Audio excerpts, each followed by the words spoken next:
Good evening, everyone, and welcome to the March 17th regular business meeting of the Board of School Directors. I think before I think we could start now. We're supposed to wait till 8 o'clock, but I think if you walk slowly to the podium, we can get started. We won't ask you to vote on Dr. Martino's report. So should be okay. Yeah, so Dr. Martino. Thank you. Welcome. Thank you. Thank you. Obviously, this is our month for Kinwood to not only talk about the artwork that's out in the display case, but kind of do some highlights. I mean, the biggest highlight at Kinwood right now is definitely our 100-year celebration. Being at Kinwood, and this only being my second year here at Kinwood, I have to say, at first I'm thinking, all right, I don't have much to share. I don't have this. Well, you know what? They'll fill you in pretty quick. And we started off with our kickoff celebration. Doing that, we had all the students. We actually were covered by 3 of the local stations and then the paper as well. I couldn't have asked for a better group of people to set this up.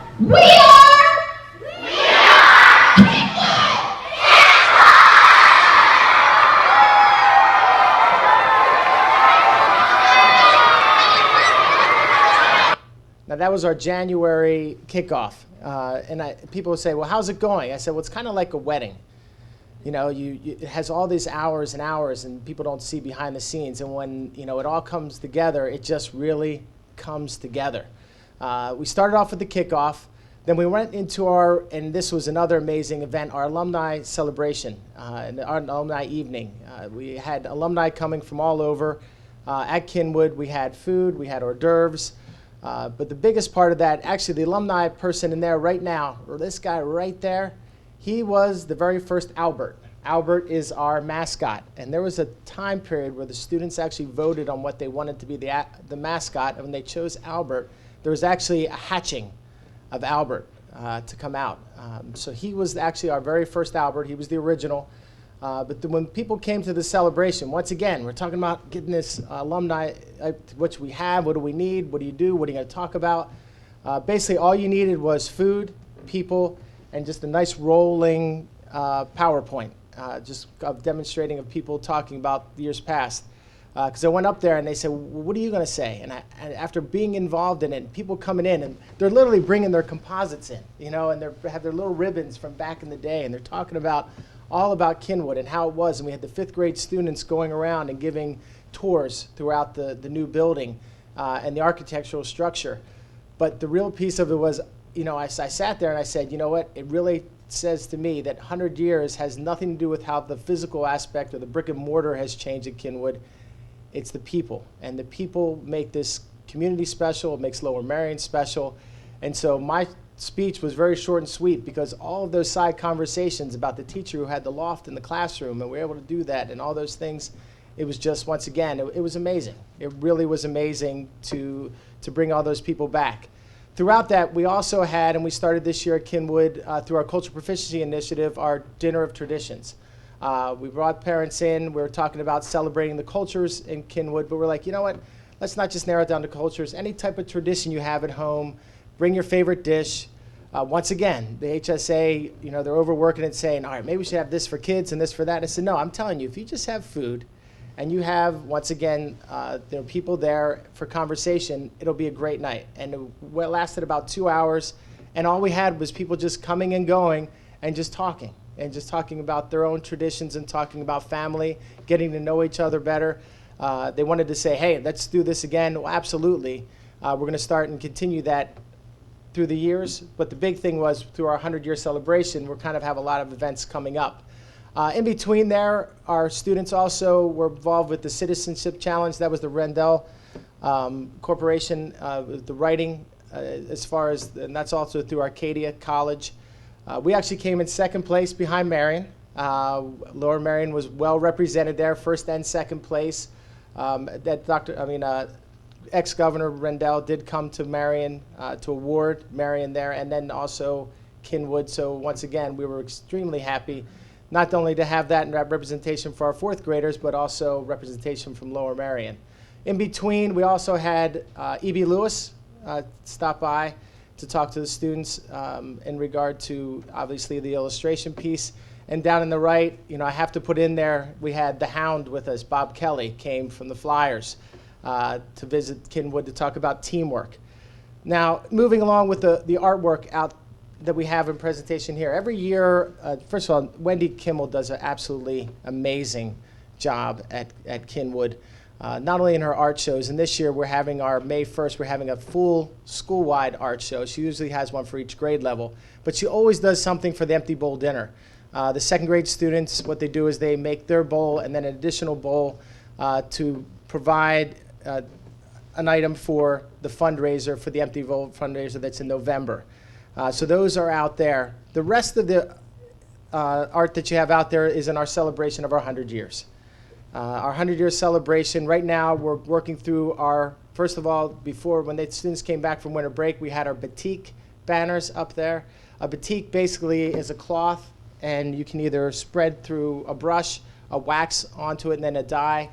The influence that the students had is from the architecture around Kinwood. A lot of the older students looked at the outside architecture.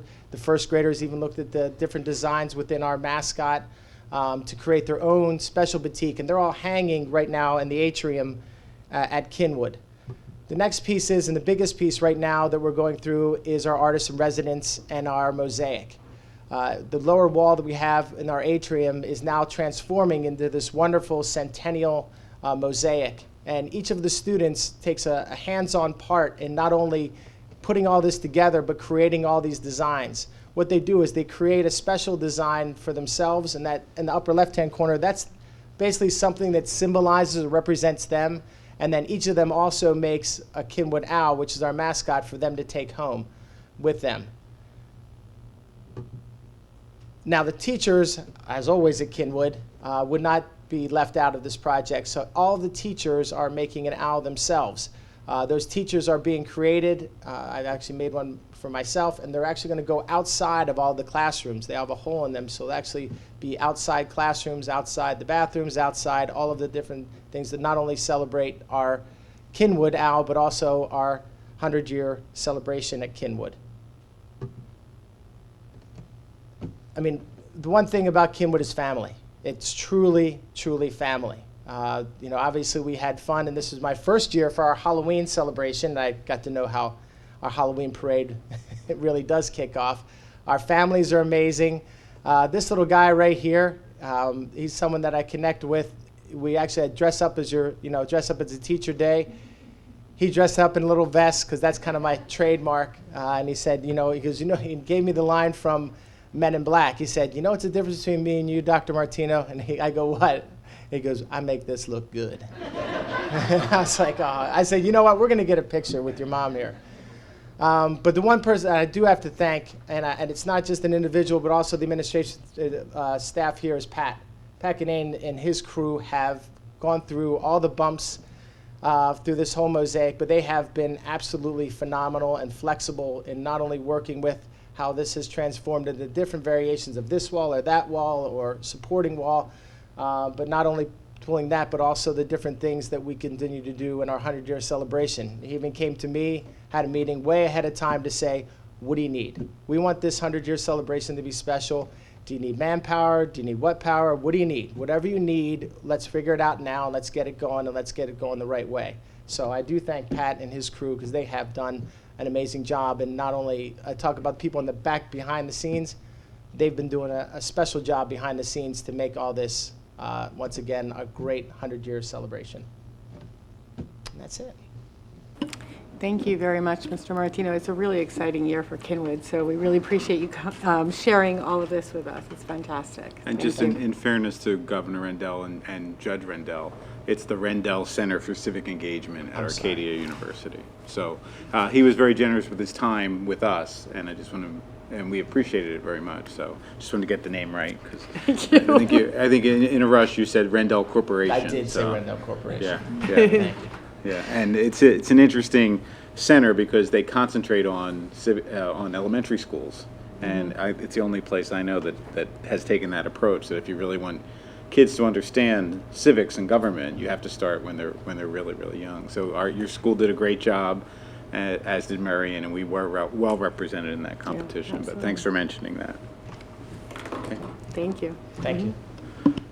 Next, we have a report that's a carryover report from our Education Committee meeting last week on the special education plan, which is a component of our overall comprehensive plan as required by the state.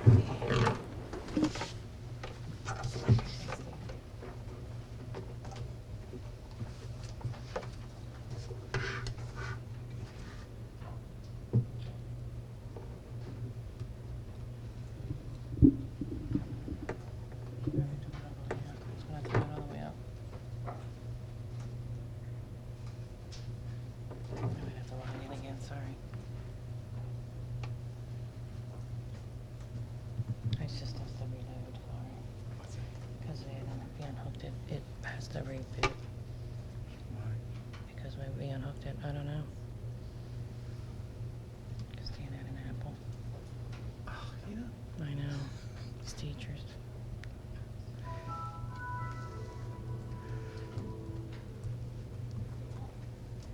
Wait, shoot, I put the wrong one in.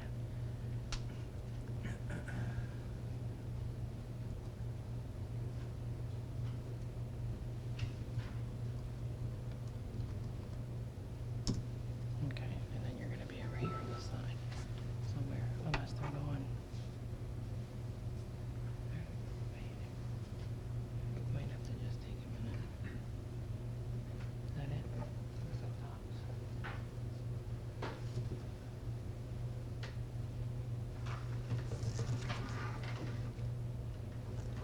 Good evening. I'm very sorry for the technical difficulties we're experiencing. But now that we're up and ready to go, I just wanted to give you a brief update on the special education plan and where we are in the process. This is just a restatement of the timeline that I presented last week at the Education Committee of the board meeting, and it shows the updates as well reflected in the special education subcommittee meetings that we've had. The special education subcommittee actually did meet again last Tuesday, right after the board meeting, where we reviewed and finalized the proposed special education plan, which of course was shared with you all. And today we are really concentrating on the public comment period that is set to start next Monday. And I wanted to bring the board up to speed on the plan that we have to share the special education draft with the community. So in speaking with Doug Young and working with the Office of Community Relations today, we came up with a plan for notifying the community in general that the special education plan was ready for public comment and review. And that particular plan includes drafting a letter that states that the plan itself is ready for public comment, posting that letter not only to the district's website, but also sending the letter home with students in the Thursday folder, emailing the letter to the students and the families of the students that actually have email addresses, and making sure that we mail the letter to the families that have not provided email addresses, and that way we cover all of the families in the district. We're also going to make sure that we post and make copies available for review. We are going to make sure that there are copies here in the district offices and at each school with a comment sheet, because after actually thinking about how a public comment period works, the public has to have the opportunity to comment as well. And providing just a copy of the plan itself doesn't provide them the opportunity to comment. So we're putting together a comment sheet that lists not only the return address where they could, mail the comment in if they choose to, but also the directions to the district administrative offices so that they can drop this comment sheet off. And we're also currently connecting with the libraries in the township and the township itself to see if we can make sure that those hard copies of the draft plan and the comment sheet are available in various places in the community. And of course, we're going to be posting the special education plan to the district's website as well with this email address that we have actually created so that we could capture all of the comments and make them available for your review as they come in. And that is specedplancomments@lmsd.org. Again, the public comment period opens on March 24th, which is literally a week from today. And the public comment period itself is a 28-day period. So we will make sure that all of these copies will be available and the website posting will be available for the 28-day period. On April 21st, we'll reconvene and have another board meeting presentation so that you can, as board members, review the comments with the public and see if there's anything that, as a community, you would like us to add. And then on April 25th, we'll make sure that the revised draft will be included in the board update before the final vote on April 28th. We're required to submit the plan to PDE on May 1st, and hopefully this timeline will provide us ample opportunity to meet that deadline. If you have any questions, I'd be happy to answer them. Are there any questions?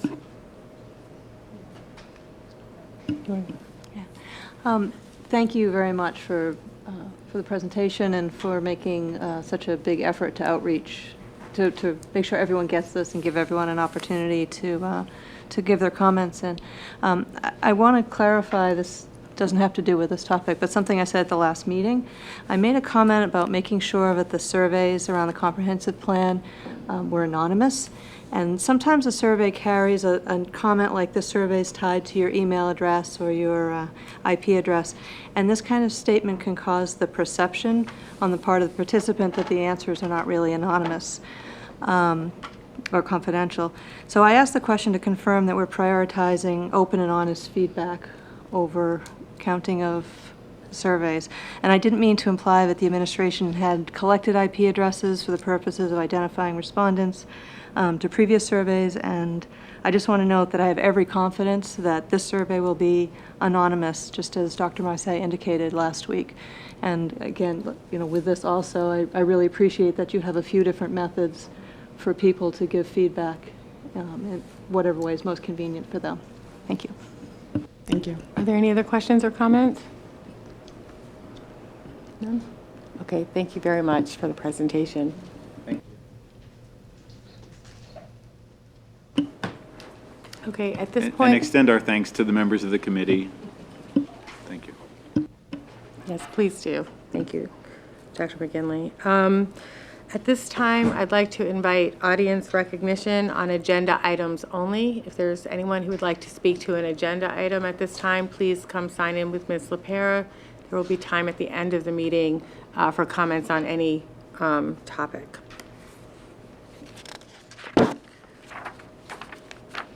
Okay, seeing that there are no public comments, I'm going to move, can I have a motion, please, to approve the minutes of the following meetings? That's February 18th, regular business board minutes, March 10th, Education Committee and supplementary regular board minutes, as well as accepting the following committee minutes: February 18th, Finance; February 24th, HR; February 25th, Legislative; February 26th, Finance; March 4th, Curriculum Committee; March 6th, Policy; March 12th, Communication; March 13th, Facilities and Purchasing. So you can see we've been busy. Do I have a motion to approve? I so move. Thank you. Do I have a second? Second. Thank you, Lori. All in favor? Aye. Opposed? The motion passes. Dr. McGinley?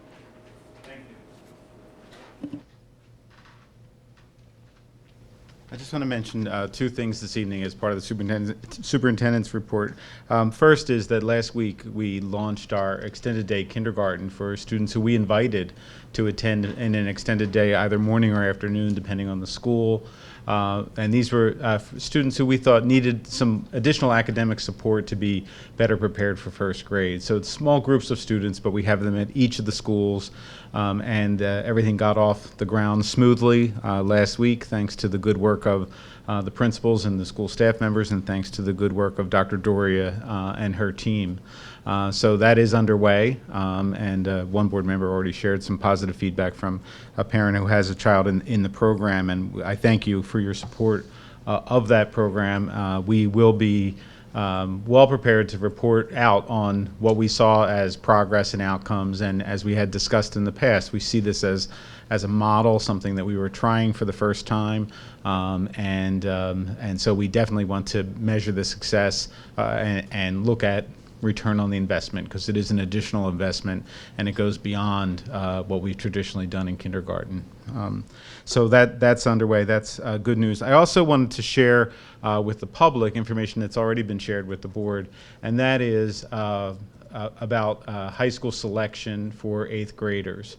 This was obviously a very big topic over the past year, and I'll just remind people that in October of 2013, we had shared projected enrollment schedules, and they're on the website. They're on the district website under the Board of School Directors, and you can go back and look at where did we think we would be for the fall of 2014 under 3 different scenarios. And we had talked, the administration had talked about the likelihood of getting to a 50-50 distribution, meaning about 50% of the students who had choice for high school from Welsh Valley would elect to attend one high school and 50% would attend the other. And we also noted at that time that the 60-40 is what we have experienced over the past several years. So it was that 60% of the students who lived in the choice area before the expansion had elected to go to Harriton, and 40% were electing to go to Lower Merion.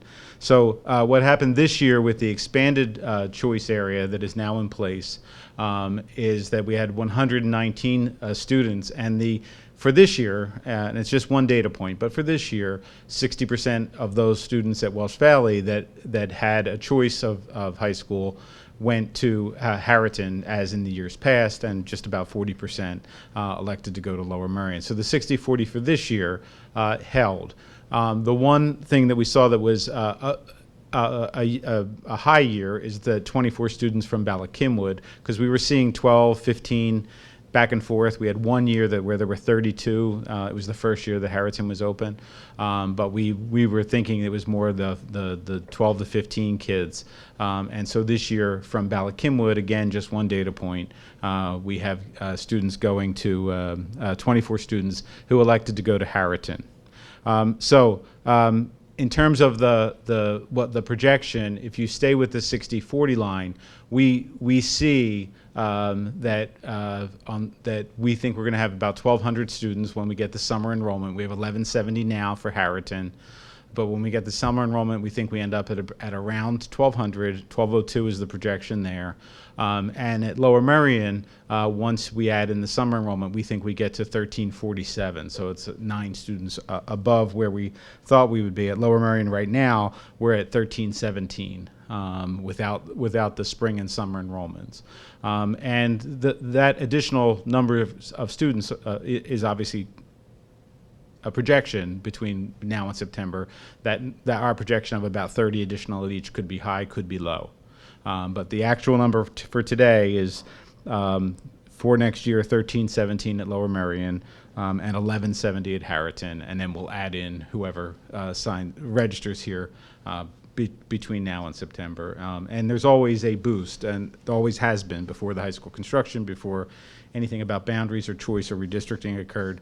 There's always a bounce in the 9th grade. So, any questions about those numbers? Okay, thank you. Thank you. Before we move on, there was an error in the agenda. The February 18th meeting, I said was a finance meeting, but apparently it's a facilities meeting. So should we do another motion to accept the minutes just for that meeting? So can I have a motion to approve the minutes of the February 18th Facilities Committee meeting? I so move. Thank you, Virginia. Second? Second. Robin, thank you. Suba, thank you too. All in favor? Aye. Opposed? The motion passes. Thank you for pointing that out. And I believe, Dr. McKinley, you're? Yes. Yeah. Thank you. Moving to the agenda under Human Resources, I'm recommending that the Board of School Directors approve the human resource action items as listed, A through F. Are there any questions? Do I have a motion to approve? Thank you, Ben. Do I have a second? Thank you, Marissa. All in favor? Aye. Opposed? The motion passes. And on the next page, or item C, if you're on the electronic version, I'm recommending that the Board of School Directors appoint Vic Orlando as business manager, reappoint him as business manager effective July 1, 2014 through June 30, 2019, and it is further recommended that the Board of School Directors approve the employment contract between the district and Mr. Orlando in the form presented. Are there any questions? Do I have a motion to approve? So moved. Thank you, Ben. Do I have a second? Second. Thank you, Lori. All in favor? Aye. Opposed? The motion passes. Vic, thank you for staying with us.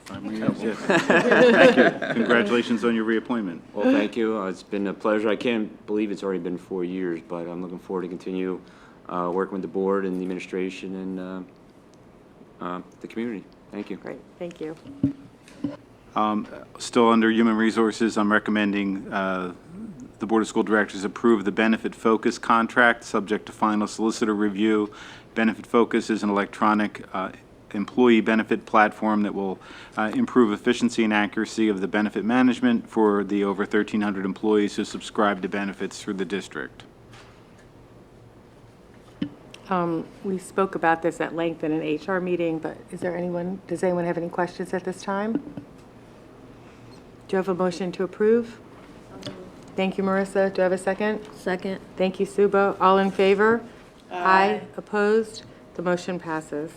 Thank you. Next is the report of the Curriculum Committee. Dr. Van Lynch. Thank you, Dr. McGinley. The Curriculum Committee met on Tuesday, March 4th. We had a number of textbook proposals to consider. There were 3 social studies textbooks.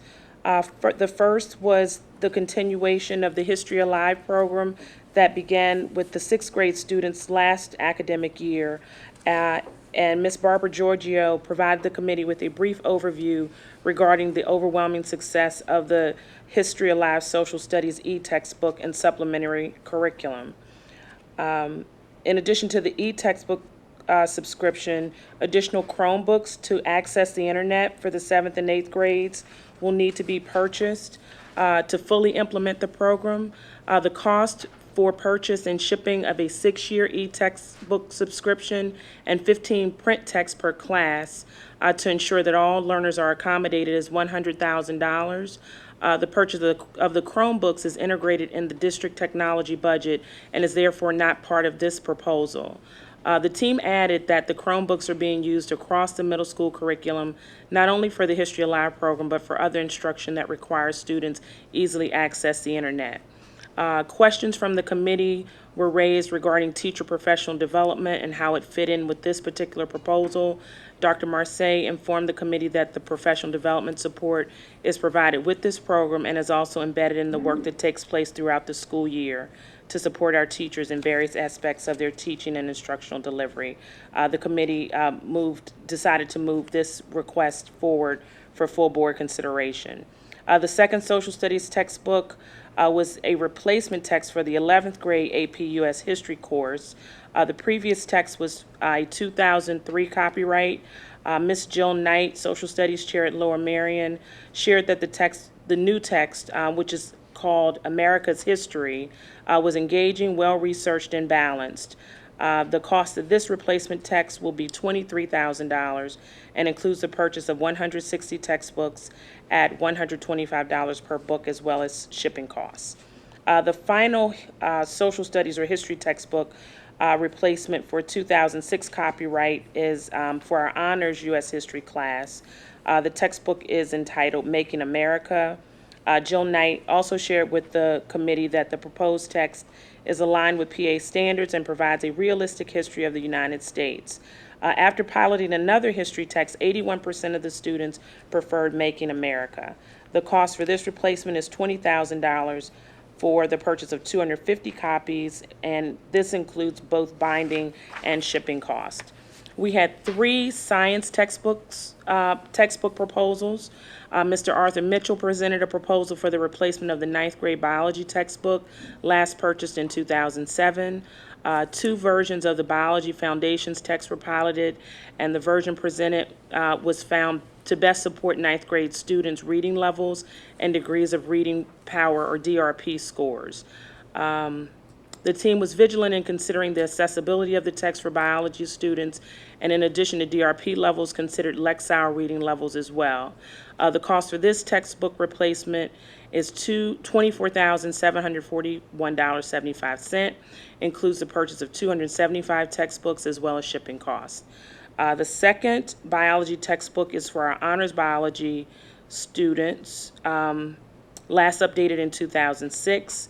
Again, was reviewed with the same scrutiny regarding both DRP and Lexile reading levels. The team shared that since this text is in the same biology series, that it should be an easier transition for students who may move up or down in honors or college preparatory biology. The cost for this text is $33,693.77 and includes the purchase of 350 copies and shipping. And the final textbook proposal for the AP Biology text, last updated in 2005. And the team shared that this textbook was extensively revised in 2012-13 to reflect changes in the AP Biology curriculum.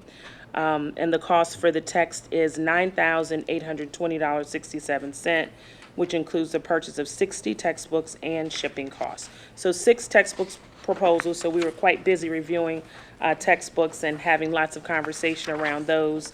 And the committee felt very pleased that the team had done such a thorough evaluation of the text and hard work reviewing them and evaluating them on behalf of our students. Dr. Marseille gave a brief update on Policy 111, lesson plans, particularly since that would be discussed at length at the March 6th policy meeting. And again, because it's a curriculum-focused policy, the curriculum committee was reviewing that in conjunction with the policy committee. And finally, Dr. Doria presented an overview of the Elementary Instructional Time Committee's recommendations and district-level recommended actions. I'll just briefly go through some of those highlights there. The recommendations included the following areas: increased focus and integration of co-curricular activities such as FLES, establish a dedicated 30 to 45-minute win time 3 days per week, maximize push-in versus pull-out support, consider alternate models for the delivery of instrumental music instruction, establish a core working group to look at opportunities to provide consistency in the time and approach in teaching elementary writing, and acknowledge that each school faces unique challenges, consider the unique challenges present in the 4th and 5th grades regarding instructional time. Curriculum committee members asked several questions regarding the proposed changes and recommended actions, and greatly appreciates the time and effort put forth by the administration, staff, as well as the community on this important topic, and we look forward to continued updates. Our next meeting will be Tuesday, April 8th at 8:30 a.m. in this room. Thank you. Next is educational services items from Dr. Marseille. Sure, thank you. One item. The administration recommends that the Board of School Directors approves the overnight field trips listed as items 1, 2, and 3. Are there any questions? Do I have a motion to approve? I so move. Thank you, Virginia. Do I have a second? Second. Thank you, Lori. All in favor? Aye. Opposed? The motion passes. Thank you. Next is student services action items. The first one is a recommendation the Board of School Directors approve student service items as listed, agreements for students receiving non-district educational services per exhibits 1 through 6. Are there any questions? Do I have a motion to approve? Move to approve. Thank you, Robin. Do I have a second? Second. Thank you, Ben. All in favor?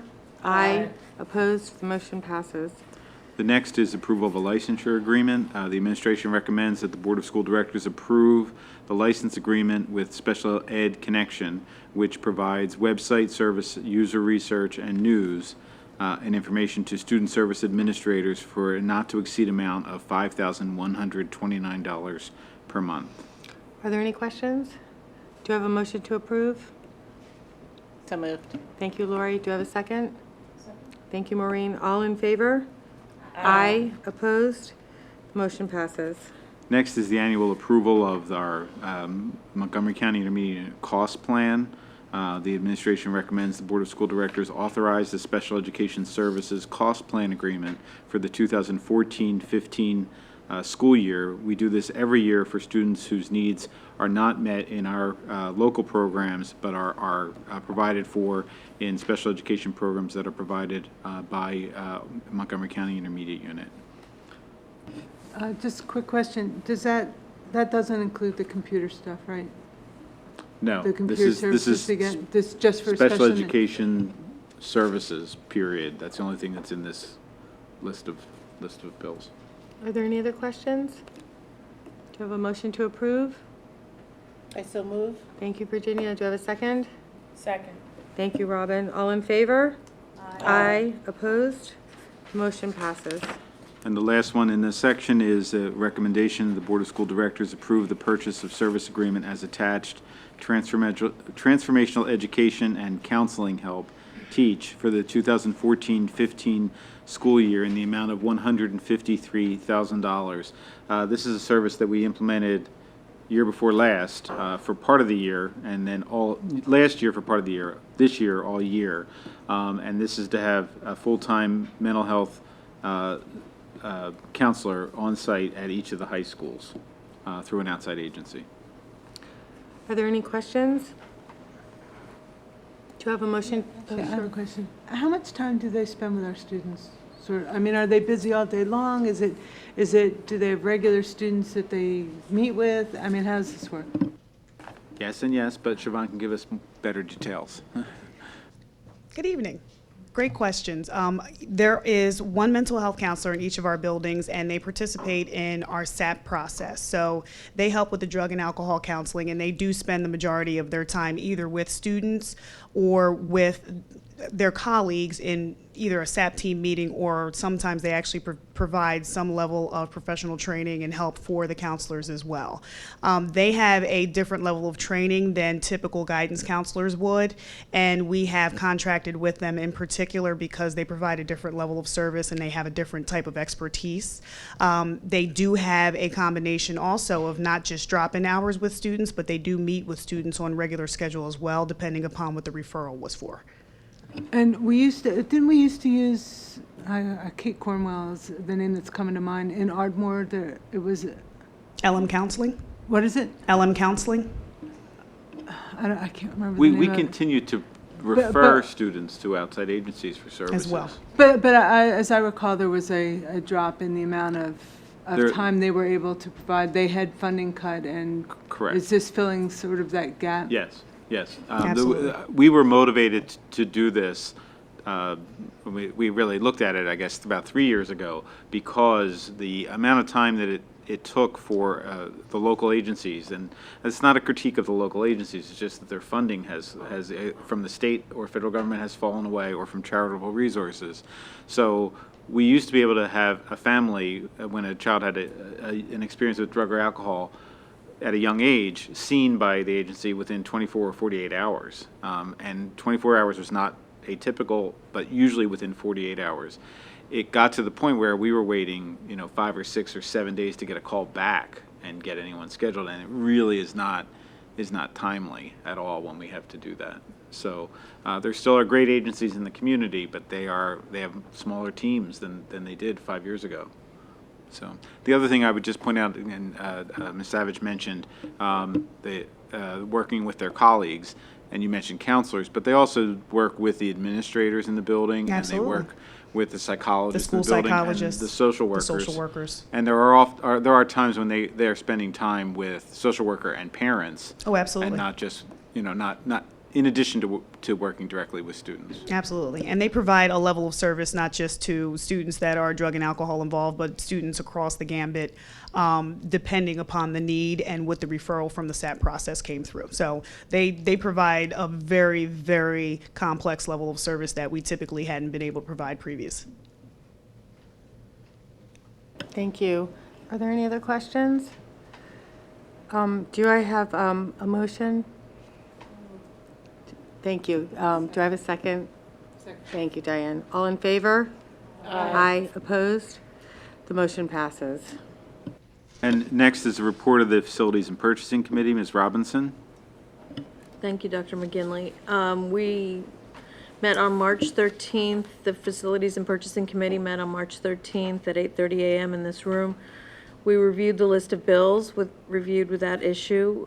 We reviewed an addendum to a master agreement with SunGuard Public Sector, Inc. This is the accounts payable system, right? Is that the accounts payable It's system? our accounting and human resources software program. Okay. So it's accounting and human resources used by this district as well as other districts. The addendum would allow utilization or increased utilization of Excel spreadsheets as well as paperless checks. Vendors could use a vendor portal to see where their funds are and to obtain satisfaction that way. We reviewed a proposal and amendment to SSM group at Welsh Valley Middle School. This is relating to asbestos abatement of tile in the church rectory as well as to underground pipes at Welsh Valley Middle School. We reviewed an amendment to Sims Architects agreement at Penton Wynn to add an assistant principal office and a PT room where the office used to be. And this is related to the security changes that are occurring. We reviewed an amendment to KCBA Architects for Lower Merion High School, and that bill was for work previously done. We reviewed change orders for Penn Valley Elementary School, and we received an update on 8th grade high school choice as well as the elementary and middle school enrollment expansion projects. We're currently on budget and within the margin of error for a project. Our next Facilities and Purchasing Committee meeting will be on April 10th at 8:30 a.m. in this room.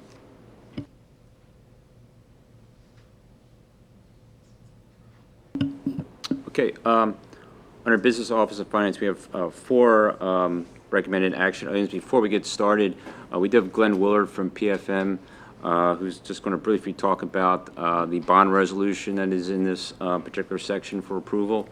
So I'll turn over to Glenn Willard from PFM. PFM has served in Glenn a number of years as our financial advisor. He's going to go over briefly. If you remember last year, we did an issuance of a $10 million bond issuance as phase one of our financing for our current enrollment expansion projects. And Glenn's going to talk about phase two this evening. Okay, good evening. Yes, as Vic mentioned, this would be phase two, would be another $10 million transaction to take advantage of what are called bank qualified rules. The IRS gives issuers such as yourselves a special exception. If you issue $10 million or less in a calendar year, the investors can receive a slightly lower interest rate, which makes the bonds more attractive for them. So you did $10 million last year, and the plan would be that you could do $10 million this year. It's based on a calendar year basis. And then in 2015, beginning January 1 of 2015, you'd have the ability to issue additional debt bank qualified if you chose to do so. Interest rates are still very attractive. On page 2 of our handout, there is a model of a debt service summary that we've shared with the Finance Committee. It's constructed using what we call a wraparound technique, where the repayments for the new bond issue are structured, they're synchronized with the way your existing debt service goes away, so that in the out years, about 10, 11 years from now, as your debt drops off, there's money in the debt service category in your budget that can be reallocated to the series of 2014 bonds. That makes the upfront millage impact lower by structuring it that way, and that's what's contemplated for this issue. If you choose to issue debt in 2015, you'd have the ability to revisit this and decide if you'd like to do another issue this way or not. But this is the way the plan is laid out for this evening. Today's interest rates would probably be about 0.5% lower than what's shown in here. We're in a position that we expect to enter the market April the 28th, and hopefully we'd come in with rates better than what's shown here.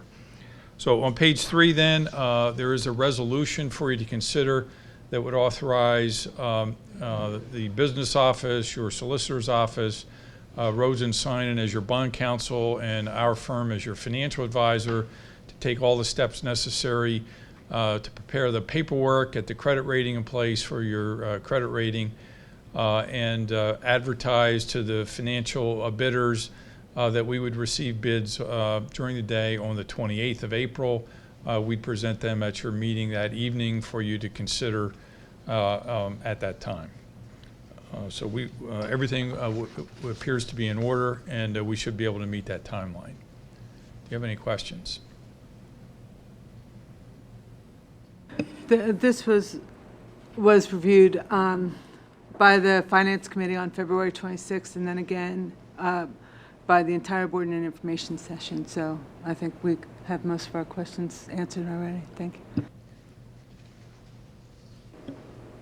you. And also, just to be clear, this is not directed at you, Glenn, just to remind the public that this is the projects that we discussed at length last year at the two elementary schools, Gladwin and Penn Valley, and at Welsh Valley and Ballackinwood Middle Schools. Okay. I'm going to take the first two actions in one motion, approve list of bills for payment, and approve the financial report for February 2014. Are there any questions? Do you have a motion to approve? So moved to. Okay, Suba, how about a second? Robin will do the second. Thank you. All in favor? Aye. Opposed? The motion's passed. The administration, I'm sorry. If you can wait, I'm going to do the motion in like 2 minutes. So you can, the administration recommends that the Board of School Directors approves the resolution to proceed authorizing proper officers of the district, the solicitor, designated bond counsel, and designated financial advisor to take certain actions relative to the issuance of the general obligation bonds pursuant to Exhibit BF-1 related to the following projects: additions and renovations at Gladwin Elementary, Penn Valley Elementary, Ballackinwood Middle School, and Welsh Valley Middle School. Do you have a motion to approve? So moved. Thank you, Lori. Do I have a second? Second. Thank you, Robin. All in favor? Aye. Opposed? The motion passes. Thank you very much. And the last action item in this section, the administration recommends the Board of School Directors continue the tax deferral for Marilyn Gesner. Are there any questions? Do I have a motion to approve? Thank you, Maureen. Do I have a second? Second. Thank you, Marissa. All in favor? Aye. Opposed? The motion passes. In the facilities and operations, we have 5 recommended action items. Ms. Robinson went through them thoroughly, so I'm going to take them in one motion unless somebody wants one singled out. Okay. So the recommended action items approve the addendum to the master agreement with Sungar Public Sector, Inc., approve the proposal and amendment to the SSM Group amendment at amount not to exceed $29,400, amendment to the Sims Architects Professional Services Agreement for a lump sum increase of $7,780, approve the amendment to KCBA, Inc., professional services for a lump sum increase of $3,382.25, and approve the change orders for the additions and alterations at Penn Valley Elementary School, and those are in exhibits FO1 through 6.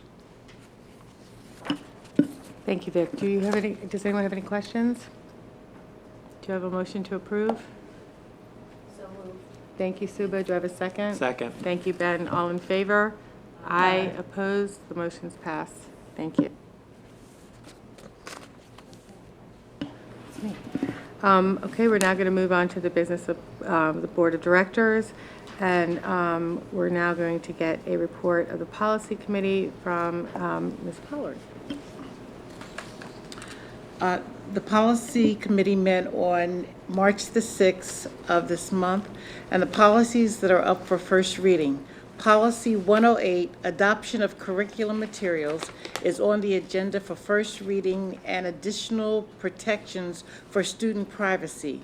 The revision provides that web-based tools and other online curriculum materials are selected and implemented in a way that protects the confidentiality of students' personally identifiable information to ensure student privacy and avoid promotional marketing directed to students. Policy number 258 individual and group assessment tools is a new policy designed to ensure student privacy with respect to web-based tools used by the district to track individual and group student performance. The district uses products and consulting services to collect and organize data on the achievement of its students so that the district can use the data to enhance the educational program of its students. This new policy provides for the selection, acquisition, and systematic re-evaluation of these products and counseling services. This policy is also intended to address the release of personally identifiable information pursuant to the exceptions under the Family Education Rights and Privacy Act to third parties who will collect and organize student data for the district's use in tracking individual and group student performance. Policies up for second reading. The following policies are up for adoption tonight. Policy number 246, which is prohibited harassment by and of students. Policies number 346, 446, 546, which is prohibited harassment by and of employees and other members of the school community. Policy number 115, vocational and technical education. As reported last month, policies 246 and 346 have been updated to ensure a robust enforcement of the district's prohibitions against sexual harassment by and of students, staff, and other members of the school community. The committee has also approved the establishment of regulations to accompany these policies. Policy 115, vocational technical education, was updated as part of the committee's routine policy maintenance. This policy establishes a program of career and technical education, including 1, the enrollment of students in a shared time program of career and technical education outside of the district, a work-study program for the employment of qualified students, and lastly, a general field experience program to orient students to the nature of certain occupations. Approval of administrative regulations. The committee also revised administrative regulations number 816, which is website hosting, to make sure that student privacy is protected for websites that teachers ask students to use for classroom use. The next meeting is scheduled for April the 11th at 8:30 a.m. in this room, and all are welcomed. Thank you. Thank you very much, Reverend Pollard. I have a question. On the agenda, it says that we're reviewing for second reading policies 115, policy 246, and policy 346. Right, 246 has 246, 346, and 446 all combined in the one. Okay, so we're good if we, Yeah. It's all one. It's all one policy, but there are 3 separate sections in the policy manual dealing with administrative employees, professional right. employees, and I classified. remember that. I was just wondering, is it It's- on the agenda correctly so that we can Yes. approve them? Yes, Okay, it so is. with that then, do I have a motion to approve? So moved. Thank you, Marissa. Was that you, Marissa? Do I have a second? A second. Thank you, Suba. All in favor? Aye. Opposed? The motion's passed. Okay. Do you want to read the calendar? Under new business, the administration recommends the board approve the revised school calendar in the form presented. It is further recommended that the board approve the district's petitioning of the Pennsylvania Department of Education for an Act 80 exemption for November 5th, 2013. The Act 80 amendment to the Pennsylvania School Code was introduced to allow school districts flexibility in the length of the school day and term with the Secretary of Education's approval. The Department of Education will grant the Act 80 day approvals for a shortened school day or year for activities that constitute part of a meritorious educational program. What that means in layman's terms is we had an in-service day on November 5th. We have the right to apply to have that counted as a part of the school term. We know kids weren't here, but part of a robust or meritorious educational program is that the teachers participate in training. So for that last snow day that we called, instead of adding an additional day either during the break or at the end, we are using that Act 80 day. So the calendar that you're asked to approve is the one that we've written home about and hope it doesn't change again, even though it snowed today. And it is the calendar that extends the school year to June 30th, June 20th, sorry. June 20th, and preserves the spring break. It also formally changes a day that we already had changed administratively, and that was that March 7th was a day for students. So those are the changes that are reflected in the calendar that's attached. It's consistent with our communication with parents. Thank you, Dr. McGinley. Are there any questions? I just have one. Do we want to reconsider next year's schedule with the idea of adding another snow day? Just as, it's much easier to give an extra day off than it is to reschedule an extra day. I mean, I can't imagine we're going to have as many as we did this year, but certainly it might be wise to try and build in another day. We can certainly take a look at that and see if we can build another day. Some other districts have done that based on this year. We also, under this Act 80 provision, have decided to identify some days in next year's calendar that could count as Act 80 days if we needed them. So we're doing that proactively, and we haven't done that, at least during the time I'm here. I don't know if it was done before. What happens with those kinds of approvals that you apply ahead of time is that if next year we don't need it, we'll forget to apply for the following year. And so, but we'll take a look to see if it would be wise to add another day in addition to that. And that's all great, but I'd rather the students get the number of days then. Are there any other comments or questions? Do I have a motion to approve? Thank you, Maureen. Do I have a second? Second. Thank you, Lori. All in favor? Aye. Opposed? The motion passes.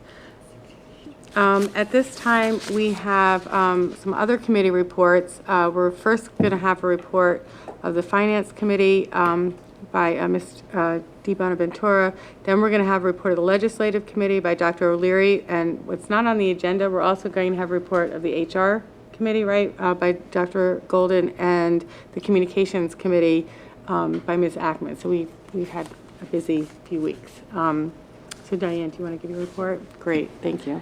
The Finance Committee met on February 26th, and we had a detailed discussion about exactly how our budget works and what the different accounting codes mean. We have a lot of new board members, and it was really good for a refresher for the people who've been on the board for a while and for the new people to just get a refresher on exactly how the budget works. So we talked about the function codes and the object codes, and we talked about the three main sources of income, state, local, and federal, and how those are all affected. We also talked, we just reviewed briefly how the budget process works in terms of the administration, how they bring the budget forward, how they come up with their numbers. And that took up quite a bit of time. We really had a very thorough, in-depth conversation. I want to thank Vic for his great presentation. We talked about the governor's budget, and pretty much it has, whether it passes or not, it's going to have little effect on us in the end. There might be some additional funds that we receive, but they're going to be greatly appreciated, but not huge numbers. And as I had mentioned before, it was actually the meeting previous to this one that we spoke with Mr. Willard from PFM to talk about the bond financing.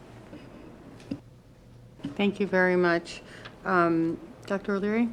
I just want to echo Diane's thanks to Mr. Orlando for his patience as we asked him about every single thing he brought up.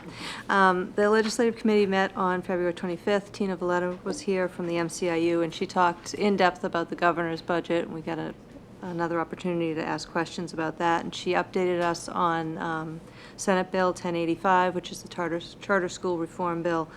I just got a notice today that it was on the table and off the table again today. So nothing's happened. We're still waiting for the Senate to vote or not vote. Our next meeting is March 26th, 8:30 in the morning here.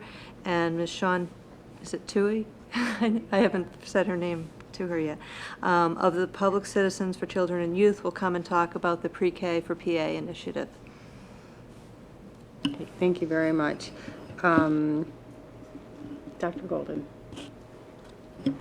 The Human Resources Committee met on February 24th. Megan Schaefer and Kelly O'Toole presented information to us about an IT system to manage employee benefits. They explained why we needed to purchase such a system and provided their analysis of a range of software packages that they had reviewed. They recommended that we purchase Benefit Focus, which we just voted on this evening. The cost of that will includes a one-time purchase fee and a monthly per employee fee. The system will provide, Benefit Focus will provide both system implementation and continuous updates to ensure that we're in compliance with the Affordable Care Act as well as any other state and federal regulations. The committee indicated its support to have Megan move the recommendation forward to the full board, which again we approved this evening. The committee then adjourned into executive session to discuss a personnel matter. Thank you very much. Ms. Ackman? Thank you. The Communications Committee met on March 12th. We talked about the fact that there had been a lot of recent communications needs from the weather. There was an update to the school calendar communicated. In the middle of that, there was the virus that impacted the website, which caused obviously some disruption.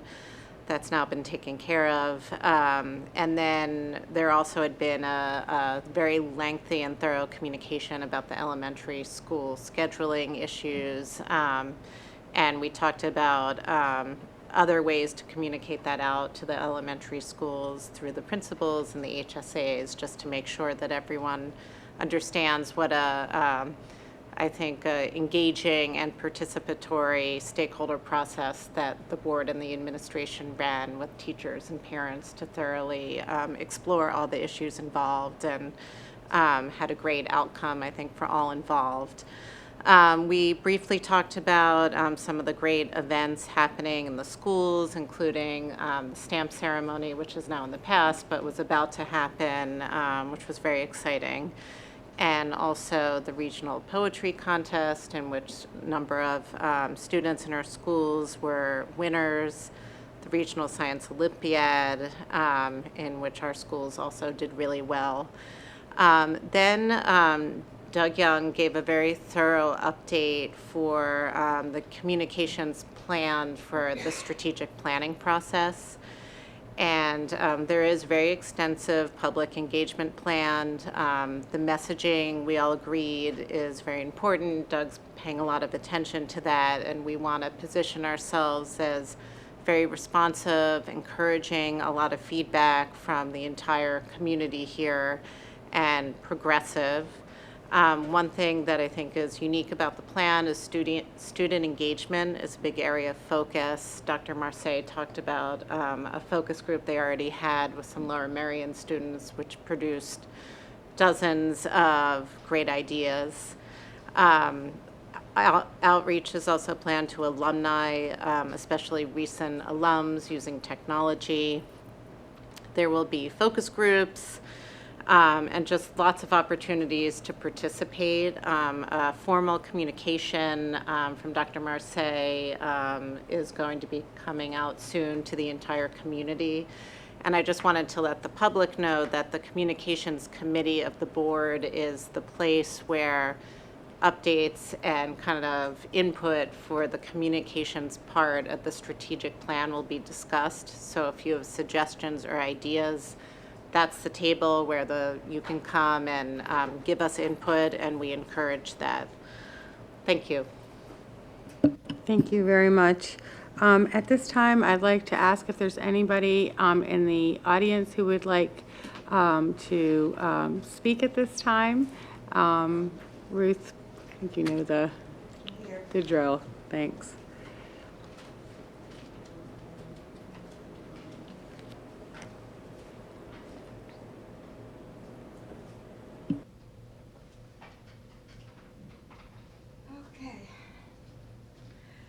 Ruth Ruth Jenkins, 354 Worcester Road. First thing is the agenda tonight is very outlined as opposed to a much more informative agenda. I don't know if you got the same agenda that I got, but there was not a lot of information that usually is in that agenda. So I don't know whether you're going to change that back to your old way of presenting. The other thing, more importantly, is the kindergarten program, the at-risk students, which you know that I've been talking about for several years.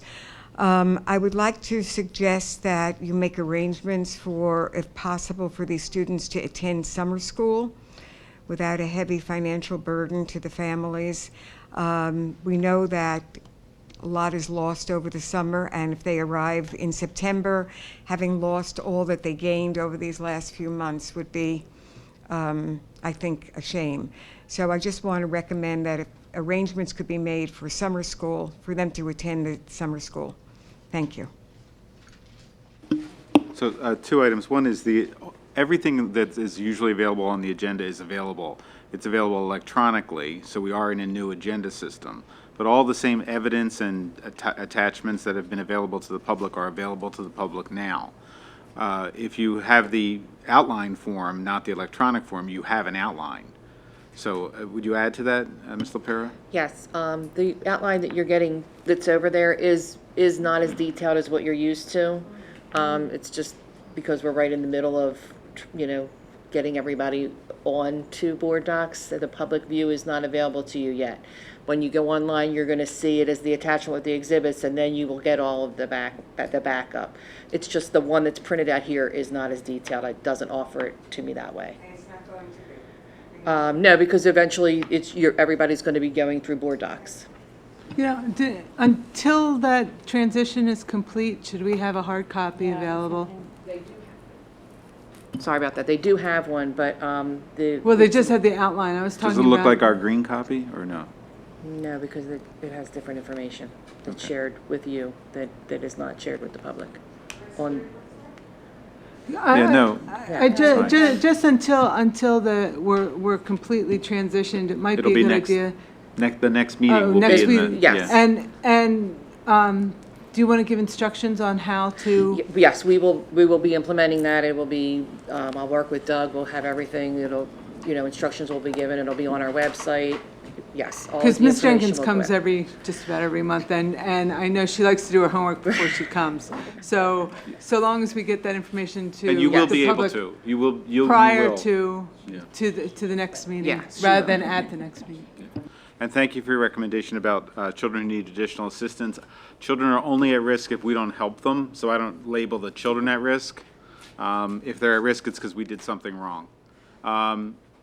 So we have a program that's helping them, and we contact parents diligently about summer school opportunities, and we do have some policies to support children who couldn't otherwise afford that. Okay, is there anybody else who'd like to make public comment? Okay, at this time, I'd like to